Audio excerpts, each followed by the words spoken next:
Assalamualaikum warahmatullahi wabarakatuh. Selamat pagi anak-anak, semoga kita sehat selalu. Pada pembelajaran ini yaitu tema 2, persatuan dalam perbedaan, subtema 3, bersatu kita teguh. Mari kita belajar dengan semangat. Yang pertama, pembelajaran 1 tentang kata baku dan tidak baku. Sebaiknya kita menggunakan kata baku dalam sekolah atau berpendidikan, yaitu dengan pedoman umum ejaan bahasa Indonesia. Untuk kata tidak baku biasanya kita gunakan dalam percakapan setiap hari-hari. Di sini contoh kata baku dan kata tidak baku. Kata baku yang pertama contohnya aktivitas. Kata tidak bakunya yaitu aktivitas. Perbedaannya kata V dan F. Untuk kata yang kedua, kata baku besok, kata tidak bakunya esok. Yang ketiga, kata baku jadwal, kata tidak baku jadwal. Selanjutnya, kata baku negeri, kata tidak baku negeri. Kata baku apotek, kata tidak bakunya apotik.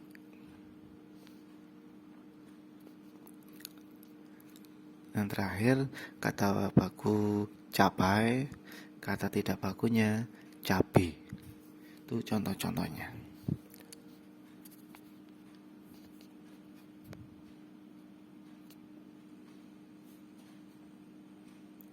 Manfaat adaptasi makhluk hidup bagi manusia dan lingkungan. Manfaat tumbuhan bagi manusia dan lingkungan contohnya lidah buaya, yaitu memiliki habitat darat dan mampu bertahan di lingkungan kering, dan juga dapat menyerap polusi udara, dan dagingnya dapat dimanfaatkan manusia untuk penyembuhan luka luar.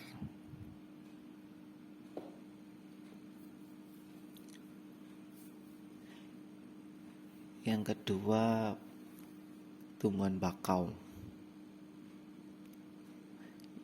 Tumbuhan yang biasa hidup di pantai memiliki akar tunjang yang berfungsi menahan dari terjangan ombak. Manfaat hewan bagi manusia dan lingkungan. Yang pertama, cacing. Cacing menghasilkan kotoran yang dapat membuat tanah menjadi subur. Gerakan cacing juga membuat tanah berpori-pori, sehingga dapat menyerap air atau nutrisi tanaman bisa hidup menjadi subur. Contoh yang kedua yaitu domba. Domba ini hewan yang memiliki ciri khas yaitu bulu yang tebal, sehingga dapat hidup di suhu yang rendah dan dapat digunakan sebagai kain wol untuk manusia.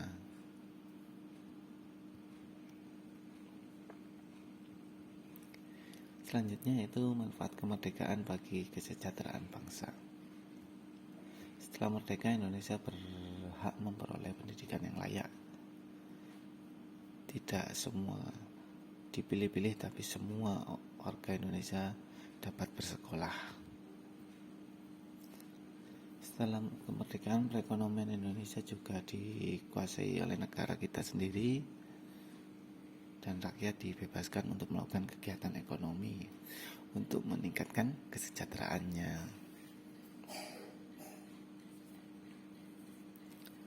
Setelah merdeka, rakyat Indonesia memiliki hak dan kewajiban yang sama, dan pemerintah melakukan tanggung jawab untuk mensejahterakan masyarakatnya, misalnya dengan membuka lapangan pekerjaan, mengurangi pengangguran, dan mendorong program pemerintah.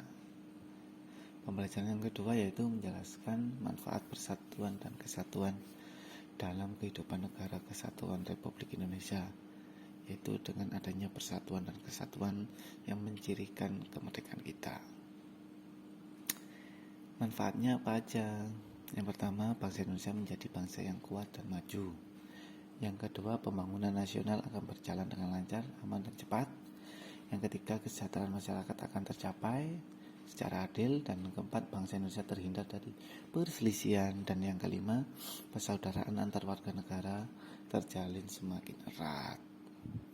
Bisa dilihat di gambarnya itu beberapa suku. Selanjutnya pola lantai dan gerak tari Saudati, yaitu dari Nangro Aceh Darussalam yang diyakini sebagai bentuk baru dari tari Ratoh yang berkembang di pesisir Aceh. Pola lantai lurus, segi 4, dan lain-lain. Jumlah penari yaitu 8 laki-laki, tapi selain 8 itu ada 2 tambahan. Pembelajaran yang ketiga yaitu pelestarian tumbuhan berdasarkan lingkungan hidup. Contohnya tumbuhan bunga Padma raksasa atau Rafflesia yang memiliki mahkota berwarna merah mengeluarkan aroma busuk.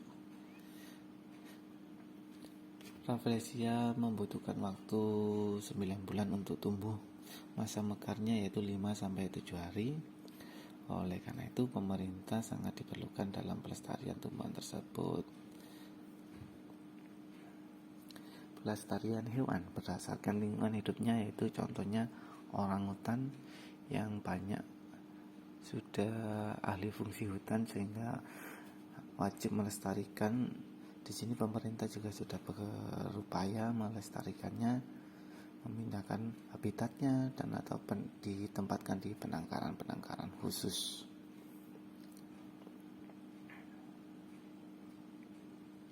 Pembelajaran 4 yaitu pentingnya persatuan dan kesatuan demi kesejahteraan rakyat. Untuk mencapai itu kita perlu siap peduli, rela berkorban, mempentingkan bersama dan toleransi. Contohnya nilai-nilai persatuan dan kesatuan yaitu mencintai dan menggunakan produk Indonesia, rajin belajar untuk membangun bangsa, mempererat kerjasama. Itu salah satu contohnya. Yang pembelajaran kelima, upaya meningkatkan kesejahteraan pada masa awal kemerdekaan. Yang pertama ada kebijakan Republik Indonesia. Yang kedua, konferensi ekonomi. Dan yang ketiga, pinjaman nasional.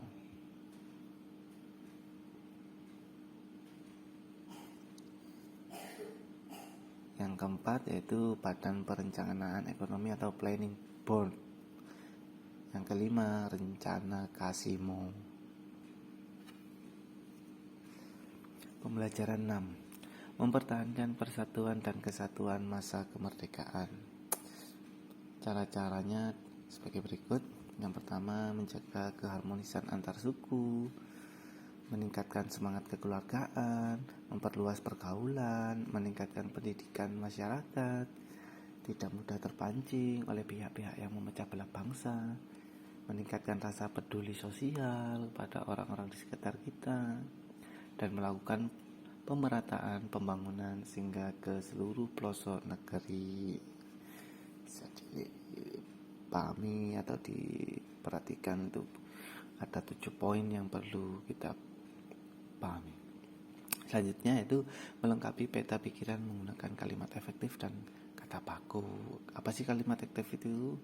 Kalimat efektif yaitu memperhatikan kaidah bahasa Indonesia yang seperti pedoman umum ejaan bahasa Indonesia dengan menggunakan kata baku.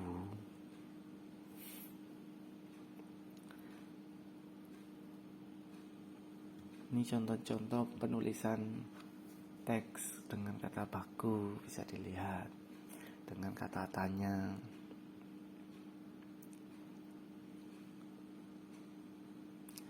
Ya, cukup sekian dan saya ucapkan terima kasih banyak.